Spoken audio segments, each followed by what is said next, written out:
Welcome to Conversations with Toy, a blogcast tackling life one episode at a time. This is the time to air out life's craziest moments. This space is all about speaking about life's hang-ups and ways in which we can leave better than when we started. Topics are all about ways we can find space to be better in life, love, mental space, and health.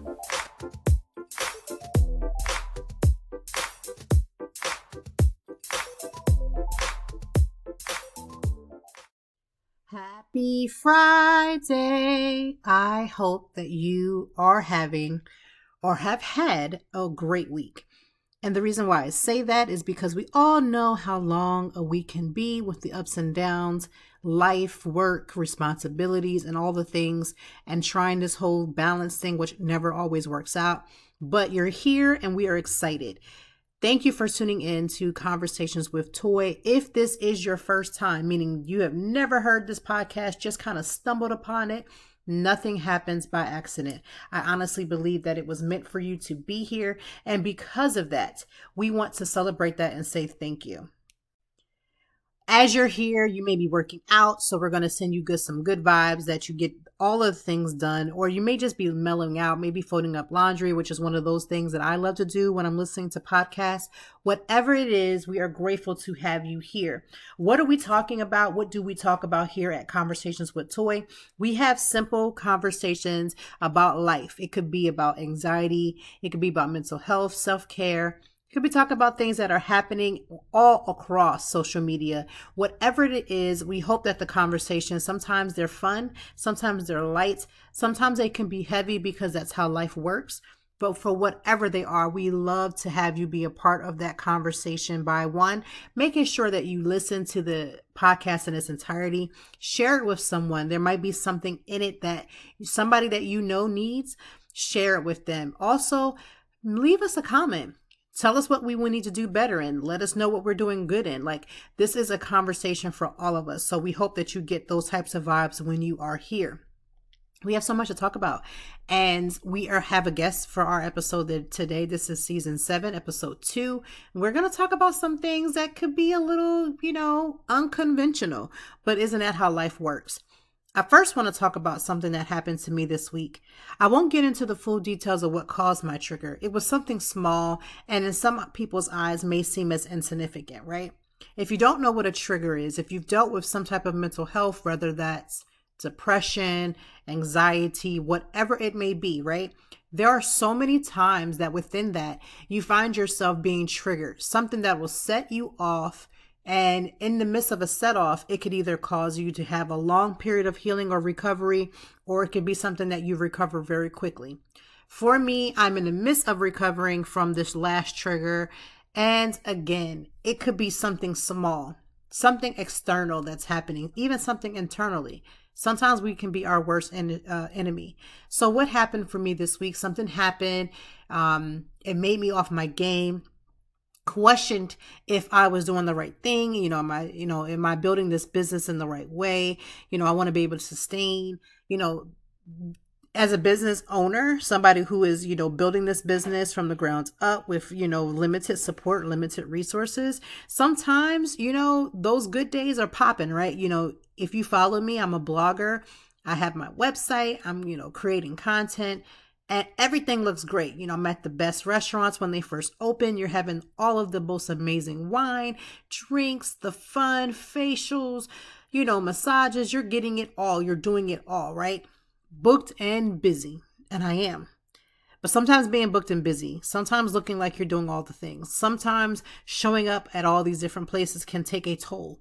And in the midst of that, it's not cheap. Yes, I get comped for a lot of things. Let's not act like that's not the case. I even get paid sometimes to create content. Most of the time I get paid to create content, right? But it's not always as beautiful and easy. There are some hard times. There are some times when you have to keep invoicing people several times just to get a simple payment.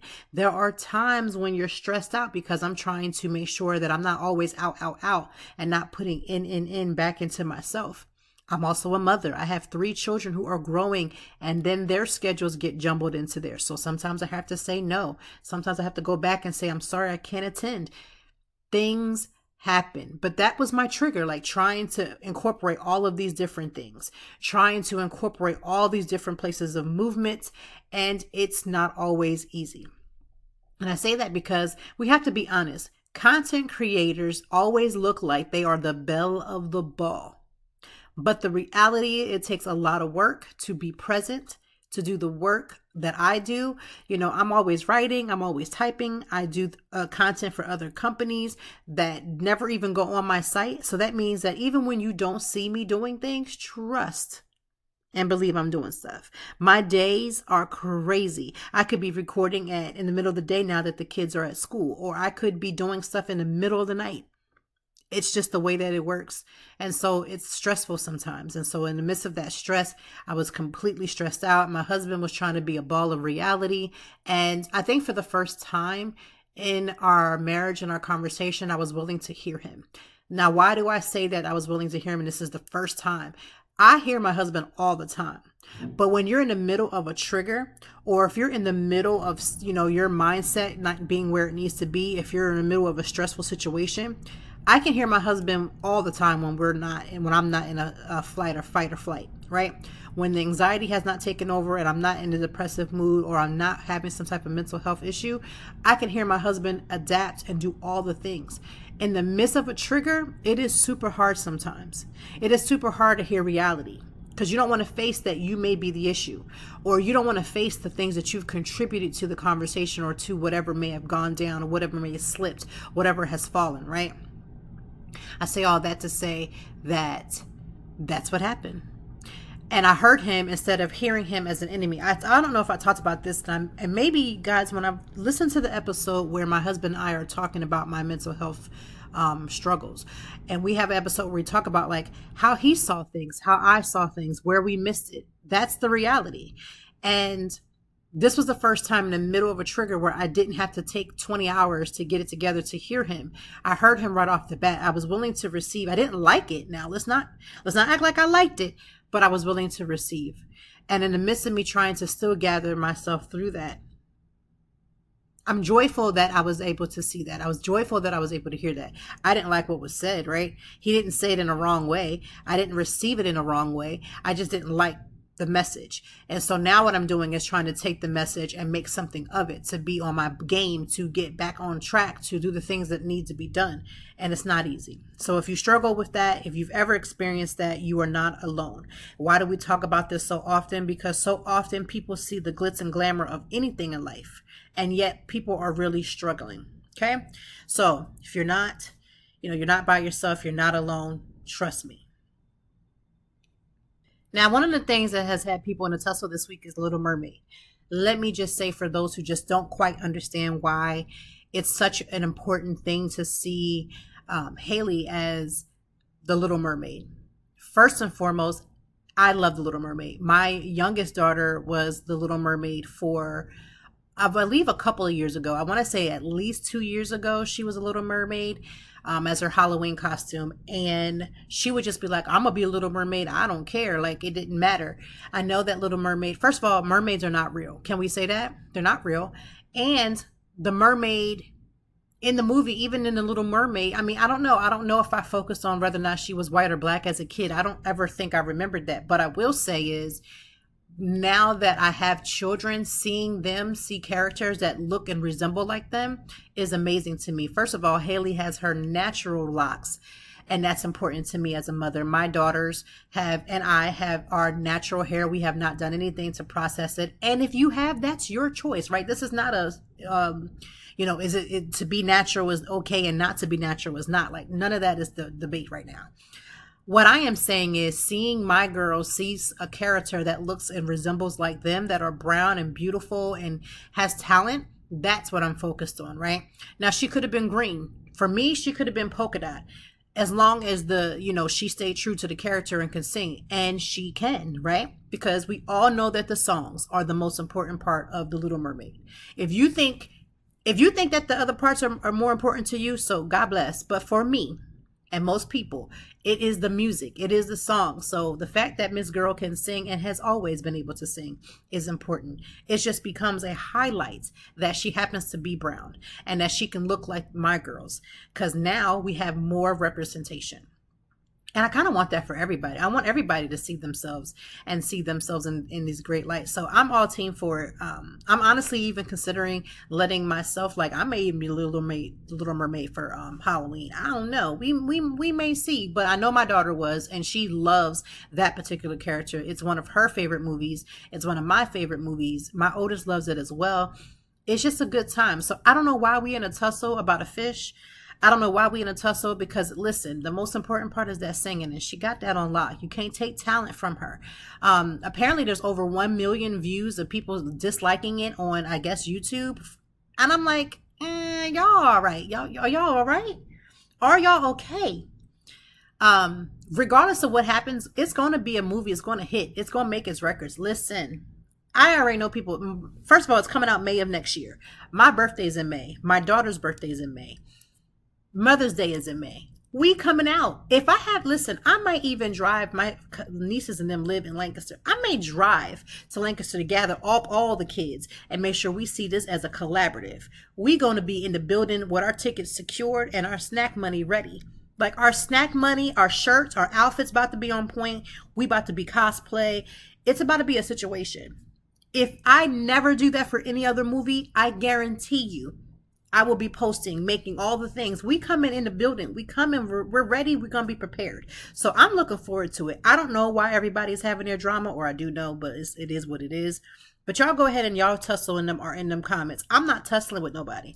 I'm showing up. I'm showing up with my coin ready. I'm showing up with my kids ready. If I go to a free premiere, I'm still going to pay for it. I'm still going to pay for it again and go see it. I want to be all the way in the backing of this amazing showcase. Okay. So if you had a problem with that, we're going to just pray for you.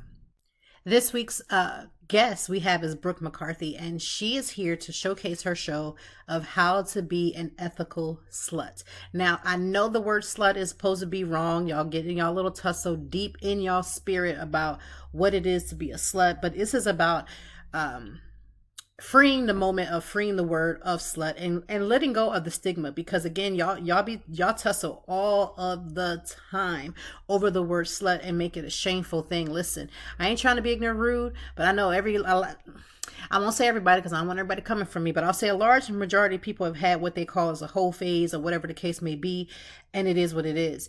In this particular show, it takes the conversation about, being with more than one partner, right? And at the same time, and this is a lifestyle for so many, right? And it basically explores that.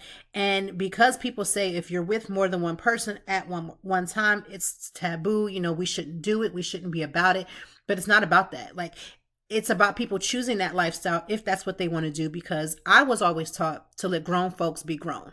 And because grown folks are going to be grown, I don't have to amen it. I don't have to high five it. That's not have to be my lifestyle, but I can support somebody else choosing that lifestyle for themselves. We got to get to that point, right?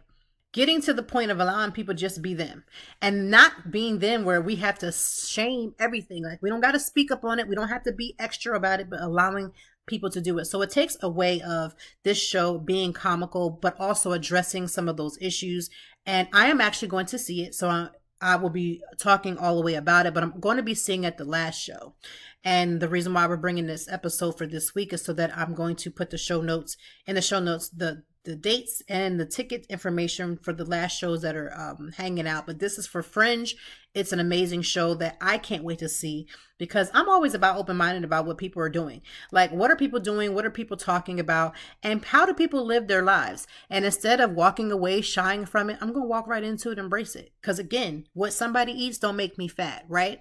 I want people to do whatever it is that they're going to do, because whether you want them to do it or not, they're going to do it. So this is a way to have this open conversation and kind of get a different perspective on it.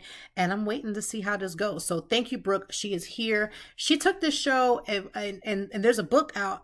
There's an actual book about how to be an ethical slut, and basically turned it into her own version of a play that, again, sheds light on, how being in a relationship with multiple people at the same time, respectfully, This is not about people who are playing people. I mean, some people are doing this every single day and don't even know that they're in a situation like that. These are people that have come together, decided this is what works for us, and we're going to explore that. So this is what this play is about. She's been doing this for a while, right? Brooke has been putting her heart and soul into this. She is the producer, the director, the person starring in it. It's got music. It's got all these different elements. It's a one-woman show. But as much as it's the one woman show, it's going to shed light. It's going to have humor. It's going to bring it all together. And I can't wait to see it. So we are so grateful to have Brooke with us as we talk about the show, what to expect, some of the conversations that we're going to have with this, and some ways how we can embrace this conversation, embrace this lifestyle. Again, when I say embrace this lifestyle, I'm not asking you to go out and do it, right? I'm saying be open to other people doing what they do, because like my mama always said, let grown folks be grown. So let's get into these ads so we can pay these bills, and we're going to get right back into the conversation. Today's podcast is sponsored by Athletic Greens. I personally use Athletic Greens because I don't like taking a bunch of supplements and vitamins. It's something about the pills that I just can't do every single day. And regardless of your lifestyle, whether you eat keto, vegan, dairy-free, whatever your lifestyle is, this will be for all. Also, we're all about saving money, and it only costs you less than $3 a day. Not to mention, Athletic Greens has over 7,000 five-star reviews. So that means at least 7,000 other people, including myself, who have used it and know the benefits of it. In addition, right now it's time to reclaim your health and arm your immune system with convenient daily nutrition. That's right, 1 scoop in a cup of your water that you drink every day. That's it. No need for a million different pills and supplements to look out for your health. Athletic Greens is going to give you 1 year supply of immune supporting vitamin D and 5 free travel packs with your first pack purchase. All you have to do is visit athleticgreens.com/emerging. Again, that is athleticgreens.com/emerging to take ownership over your health and pick up the ultimate daily nutrition. Well, welcome. Happy Friday to my Conversations with Toy family. I hope you have had an amazing time. This is episode 2 of season 7, because we came back, right? We had to take a little break because breaks are good. I don't think people realize how much editing goes into this, but I always love to bring different points of conversation. And today we have a juicy conversation for you. Now, I say juicy because I know y'all love to hear trigger words. As soon as you hear juicy, you tune your ears in. So go ahead, put your ears all the way in, because you need to know that we're going to talk about a show today, and it is how to be an ethical slut. Now, that word may be taboo for you. You may be saying to yourself, did you say slut? I indeed said slut, the word slut. And we are going to talk about what that may mean. And if you are the type of person that feels like you need to clutch your imaginary pearls, unclutch them. Because again, this conversation is necessary and needful for how we talk about relationships and how we go back from fluidity between them. And so we're going to talk about all those things. So again, this may not be the conversation you may want to play when you have children around, because we are going to say the things. So put on your little comfortability. If you're on your treadmill, do your thing. But we have Brooke McCarthy here. She is the producer, the director, the artist. She is like the one woman show of how to be a slut. And there's a reason for how she came along with this title play and how we're going to talk about this. So without any further ado, Brooke, thank you for joining us. Thank you so much for having me, Toy. I'm very excited to be here. Well, let's get right on into it, because we said the word slut and everybody's going to be in their feelings. And like I said, clutch your imaginary pearls, because I feel like sometimes when we say that word, it is such a dirty word, a dirty concept. Right. So tell me about how this whole situation came to be, how you came to do how to be an ethical slut. Yeah. Okay. So How to Be an Ethical Slut is my one-woman cabaret comedy show. And so back in 2020, I started writing the show with a couple of things of inspiration. And the first one, if any of the listeners are familiar with the book called The Ethical Slut by Darcy, Easton, and Janet Hardy, that is basically a guidebook on polyamory, or loving many, or living a non-monogamous lifestyle, or even living a monogamous lifestyle. And there's so many messages in the book around being honest and being transparent communicator and just being able to love. And so I was reading that book while reflecting on a past relationship of mine that actually was going on while I lived in Philly. So when I was reflecting on that relationship and reading this book, I realized I wanted to write a show that sort of spoke about characters that I felt like were missing on stage.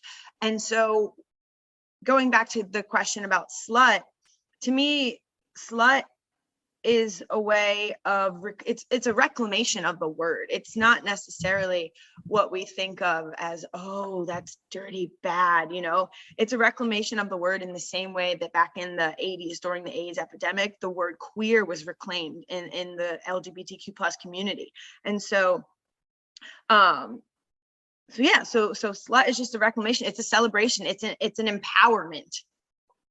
I love that, because again, we all hear that word, and like I said, we get all worked up and get all, shriveled up about the word, because again, it's like, oh my God, how could you have used that? How could you have said that? That's so derogatory. It's so all these things. And I'm like, pause. It's actually not. And I love how you say, like, you were thinking about your own relationships, because we know relationships, when you get out of them or you leave them or they conclude, because every relationship doesn't stay forever, you have that self-reflection time where you're like, what the heck was I doing? Yeah. Like, where was I at in this moment of time?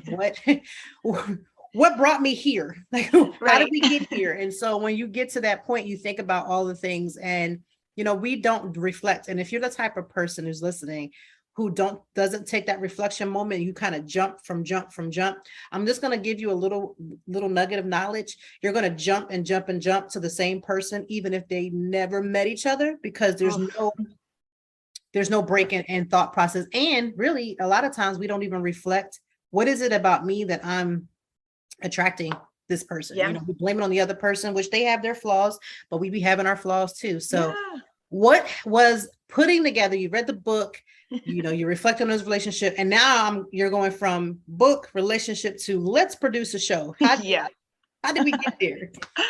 So it was crazy. I had about 4 months when I first wrote it to go from nothing on a page to a full-fledged production. So and I was in grad school during the time. So I was basically just constantly writing, tweaking, rehearsing.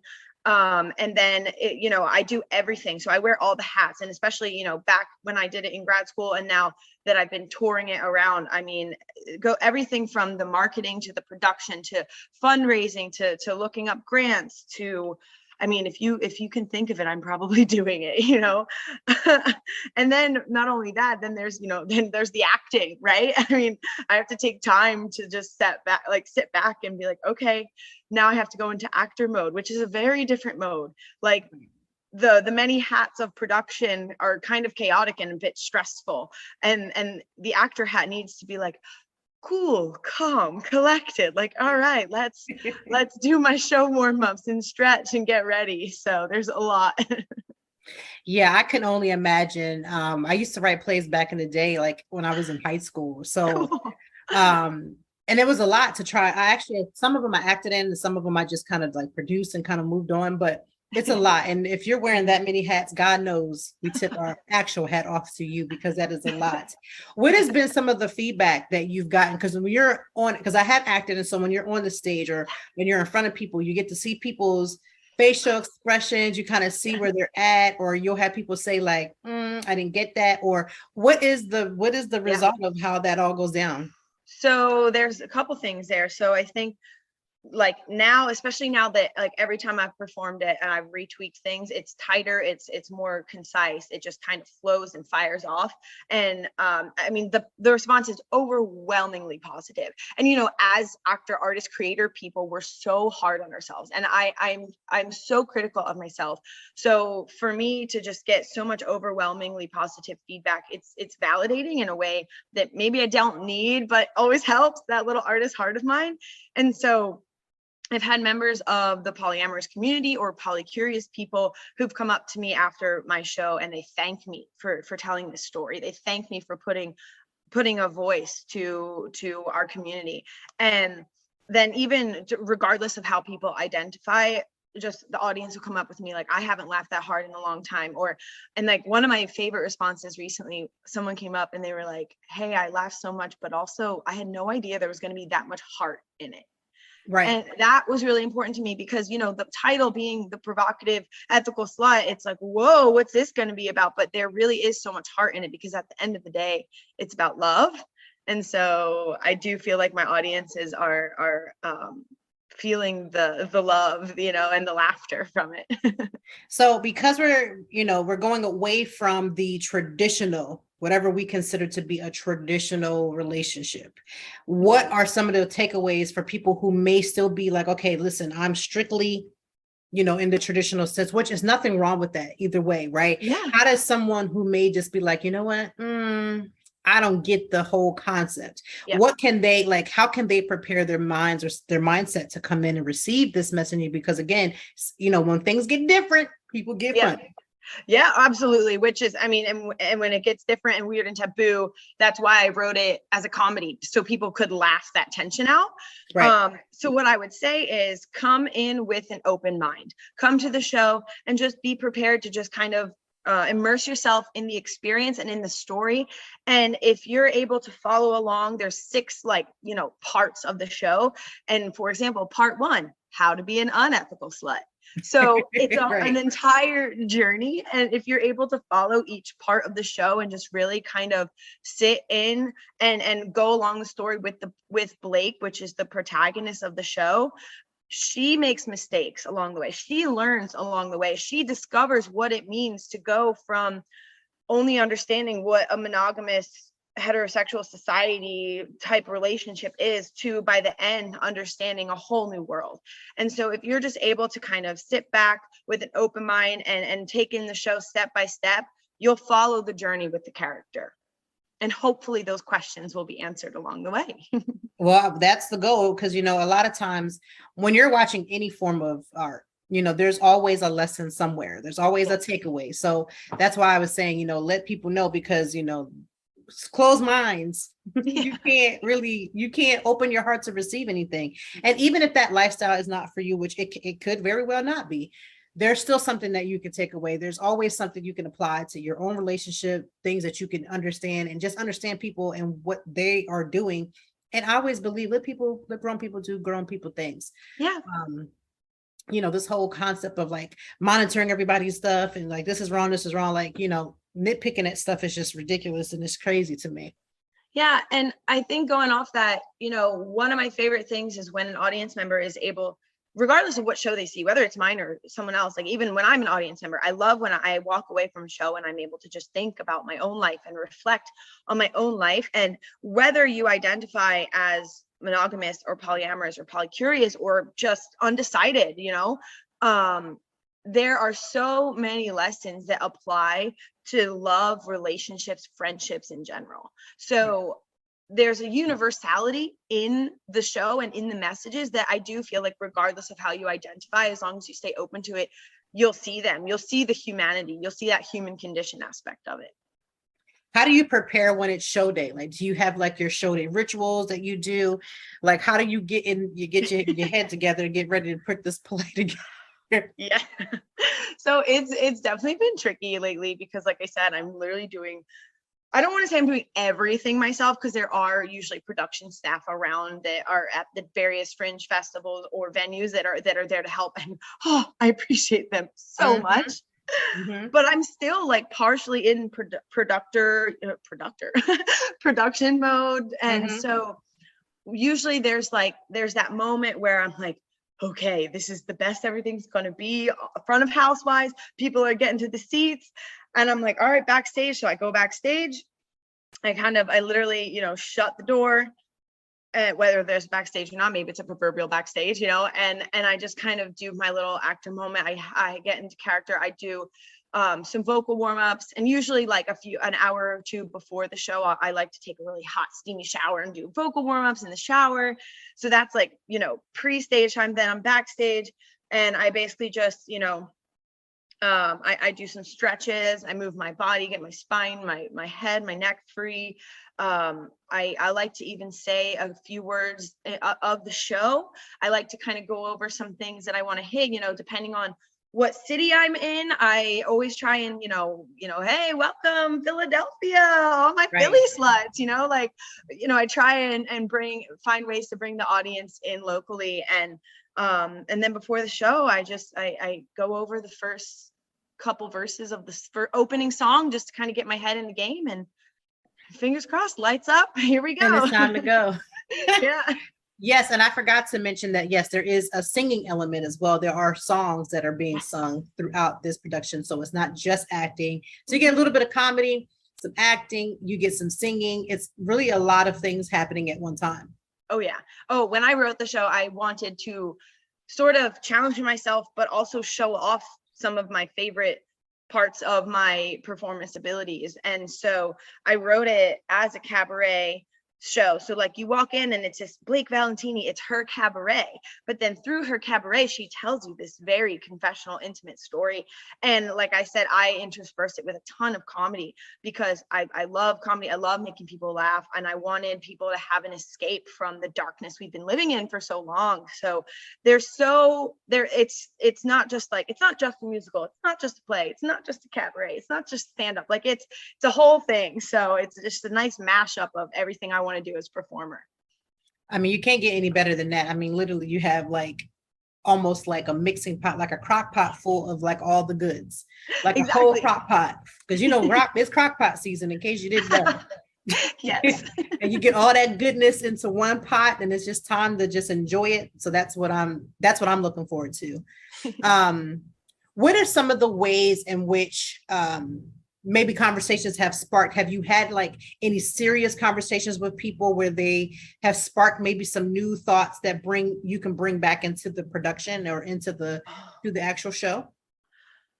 Yeah, so I always listen to feedback, always take it in. I don't necessarily always do the thing that the person said or suggested, but I always listen to feedback. And, especially from peers, like director, artist, people, and even as an actor, I've felt the moments where I was like, oh, that whole beat went on too long. I really need to like trim that down.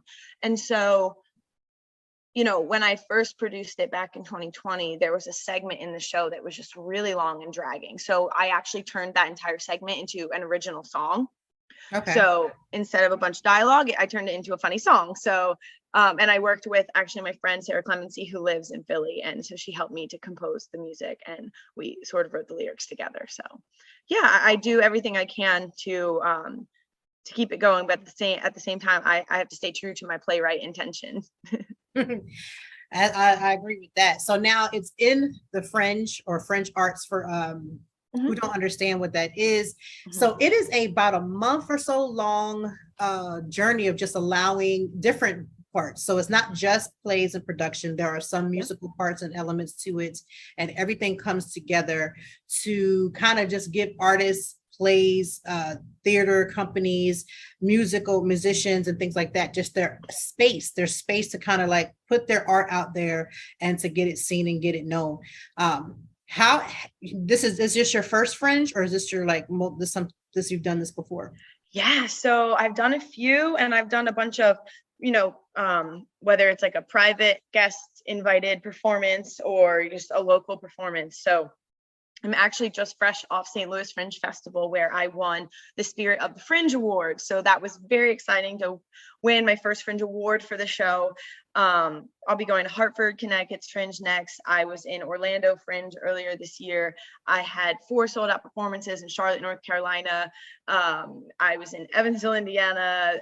I did that Southeastern Theater Conference Fringe Festival in Memphis. So yeah, I've been kind of going all over. And for me, Philly is kind of like the pinnacle. Philly was just a goal Fringe I wanted to do because I lived in Philly. I love Philly. I think the quality and the caliber of the arts and the artists is just top notch. And I'm just super excited to be back here, which is why I'm doing so many shows. I've got 6 shows here. So Yes. Now I'm going to be at the last one only Yes. because my schedule has been jam packed. However, I don't want you to just like, if you're listening, I want you to go and get, at one of these shows, and I want you to go again, enjoy it, go experience this so you can see it for yourself. And not only just this show, but all other shows in the Fringe, because listen, this takes a lot of work, dedication to bring, this all about. Some of the productions even start almost a year out just to get ready for Fringe. So this is a serious ordeal, and I'm grateful just to even see this. So I can't wait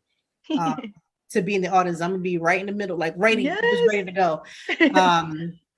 What are some of the things that you do? We always talk about self-care. We talk about taking care of ourselves, and with you wearing so many hats and then traveling and doing so much, how do you take care of you? Yeah.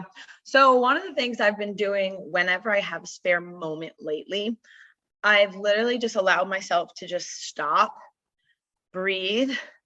And I say this phrase in my head, dreams really do come true. And I just remind myself that, like, oh my gosh, I am living my dream.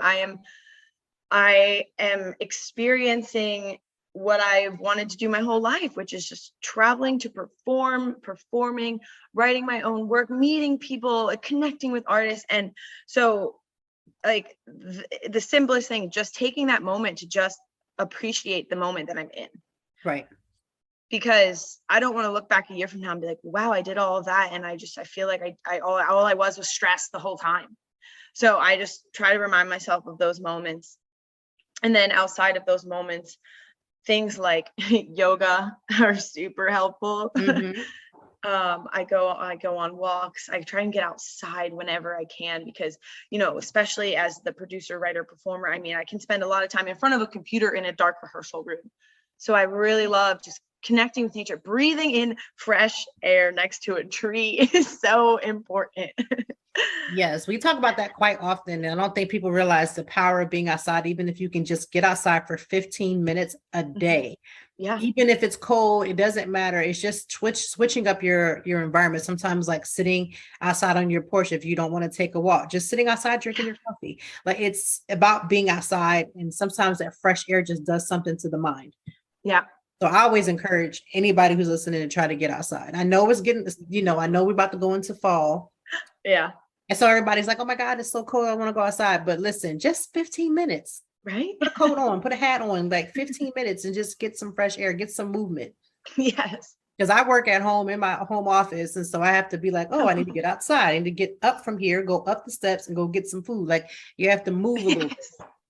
I mean, there are days where I'm so in the zone. Like, I'll get up, make my pot of coffee, and like 3 hours later, I'm like, all I had was an entire pot of coffee and I haven't moved. I'm like, oh my gosh. So just reminding myself to take a break is so important. Yes. Take a break. So let the people know where they can find you, and more information about the show, because it is, here, it's ready to start. And so let them know where they can find you and the show, where they can get the information and tickets for the show. And we will listen up closely. Y'all know y'all love clickables. Everything will be clickable. Yes. So you can find more information about the show, including you can buy some merch at www.howtobeanethicalslut.com. You can follow me on Instagram and TikTok at howtobeanethicalslut. And on TikTok, I post a lot of like reviews and like more live in the moment things of like the other shows that I'll be seeing. So you can see what I think of the other shows in Philly's Fringe festivals. And then I did want to let you guys know you can buy tickets at fringearts.com. My website and my TikTok, all that stuff is linked there too. And then in case you're not sure which night you want to come, there are special things happening the first 3 shows. So if you come to my opening night, which is this Saturday, when will this be aired? Then let me see. I'll take this part. The 16th. Okay. Well, I'll just say it anyway. Okay, sorry. There are, opening night of my show on Saturday, September 10th, Passionelle Boutique is donating $100 worth of goodies, adult toys. So one lucky audience member will win that. Tuesday, September 13th, Monk's Cafe in Philly is partnering with me to kind of craft a whole evening experience where you can go grab dinner with them before the show, come watch my show, and then grab a drink with me back at the bar after. So if you want to hang out with me after the show, Tuesday's a great show to come to. And then my Wednesday show, which I believe is the 21st, Condom Kingdom is sponsoring that show. So there will be $150 worth of adult toy giveaways sponsored by Condom Kingdom. So one lucky audience member will be able to win some goodies just by coming to the show that Wednesday. And in the meantime, don't forget to tell your friends to come. I promise you'll have an amazing time.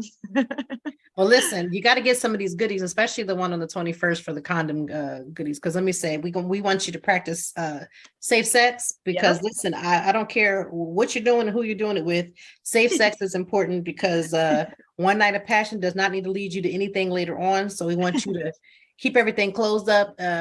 Keep everything going, what it needs to do, and safe sex. Listen, safe sex. Let's practice that.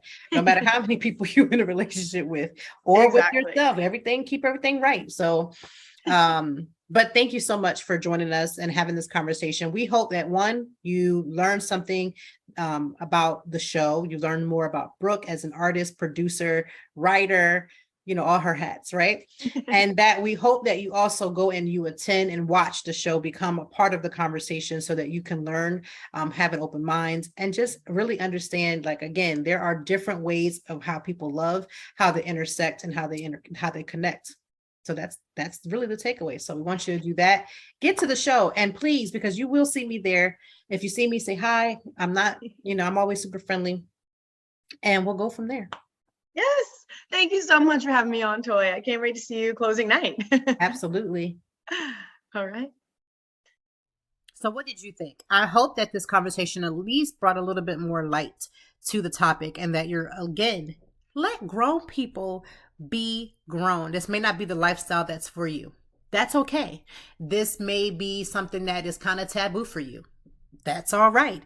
The word slut may be offensive to you. We get it. We understand, because that's the way the world works. However, whether you want to call it slut, whether it be calling your whole phase, whatever you choose to call it, it is what it is. And so we are going to take this journey. I'm going to take this journey into seeing this production. It is for Fringe.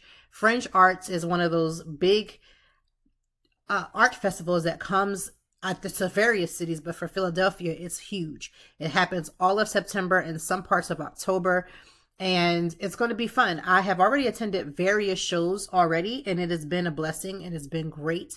And I'm hoping to see a few more. I'm trying to see how I can accommodate my schedule. Listen, a lot of the producers, shows, directors have been reaching out, and I am trying my hardest to accommodate every last one. But I'm only one person.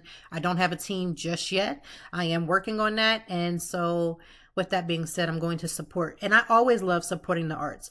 The arts are going to showcase stories from every angle. And I mean every single angle, whether it's an angle that you agree with or not. But what I will say, it does, Fringe and Philadelphia Fringe does a beautiful job of showcasing some of the most amazing musicians, artists, producers, writers, and directors. It is a beautiful thing to see. So if you haven't had a chance, get your tickets now, so that you're able to be equipped. You may see me I am going to a show, so I want you to say that, meet me there and beat me there. But let's support the arts. Let's support these amazing artists. Brooke is, like I said, she's a one-woman show, but we want to support women as much as we possibly can, because it's not always easy. There's not always a backing. And so now that we have an opportunity to do so, let's go ahead and support. You know that we are always about making sure that we keep ourselves intact. I talked about anxiety at the beginning of the episode. Go back and listen to that, because you may be dealing with that, or depression, or whatever mental health issue. Go ahead and listen to that. Also, I actually did a blog about it. I'm going to put that in the show notes so that you can understand triggers a little bit more according to me. Now, I am not a licensed therapist whatsoever. I only talk about from my personal experience. And if you can grab something from that, beautiful. If you say, that ain't me, that's fine too. But I always speak as candidly as possible, because I know there are many women and men who cannot speak up for themselves. They are struggling every single day. They don't have the inertia. They don't have the galls to put themselves out there because they're afraid of what people will think. I have had the worst of the worst. I've had friends who have seen me in a frantic situation and sat there and kikied. I mean, they kikied super heavy about what I had went through. I mean, I was the talk of the town amongst people about, oh my God, did you see what she said? Did you see what she did? Did you hear about it? Blah, blah, blah. And it was hurtful. And it was hurtful. Like, I still am healing from that, right? Some of those same friends, I'm kind of like, I know you, I talk to you, but I'm like standoffish. Like, I don't fully trust you because in my most vulnerable moments, you weren't there or you shied away or whatever the case may be. And then there's times when I've had, I've talked about this on the podcast, my own husband who didn't understand what was going on. He talked about it with his friends and, now some of his friends, I'm just like, yeah. Because it's like amazing how some men don't understand that when you want to call your wife or your child's mother or whatever, you're like, oh, she's crazy. But then you don't want to explore, like, maybe I'm contributing to that or I'm not understanding her enough. And so I always like to have these conversations, whether they're, personal for me or they're talking about how to be an ethical slut or if they're talking about different things that other people just shy away from. That ain't me. I'm going to hit it straight forward because there is somebody struggling at this moment with all kinds of stuff, right? And they may be in a situation where they're in a relationship with multiple people and they got people looking at them, laughing at them, talking about them. Listen, we all got something, whether you want to admit it or not. We all got something that we dealing with, struggling with, going through life with. And I just don't understand how we have the moment, the energy, the timing on our hands to point our fingers out when there's 20 of them pointing in. I choose to point into myself first. I choose to put myself out there first so that I can help somebody else who is struggling. And I'm hoping that I'm doing just that.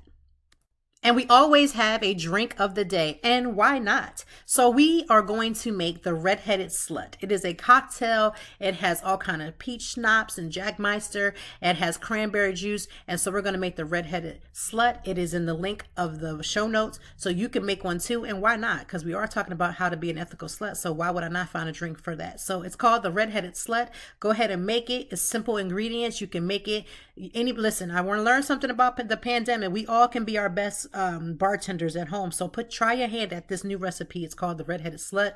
I want you to have a good weekend, a good day. I want you to find a way to pour back into your empty cup because you cannot keep giving everybody the best of you without taking care of yourself. So have a great weekend. Brooke, thank you for being on our show. We are so excited for you and excited to see the show. I will report back on next week's episode about how that all went down. And I hope that you have a great weekend. And we will be back with you with another episode of Conversations with Toy. Thank you as always for joining me. And I know that even in the deepest or joyful conversations, that there's something we can learn and apply. Until next time, I hope that you are doing better. If not, we will be back to talk some more and handle it. Peace to you and yours. Stay grounded.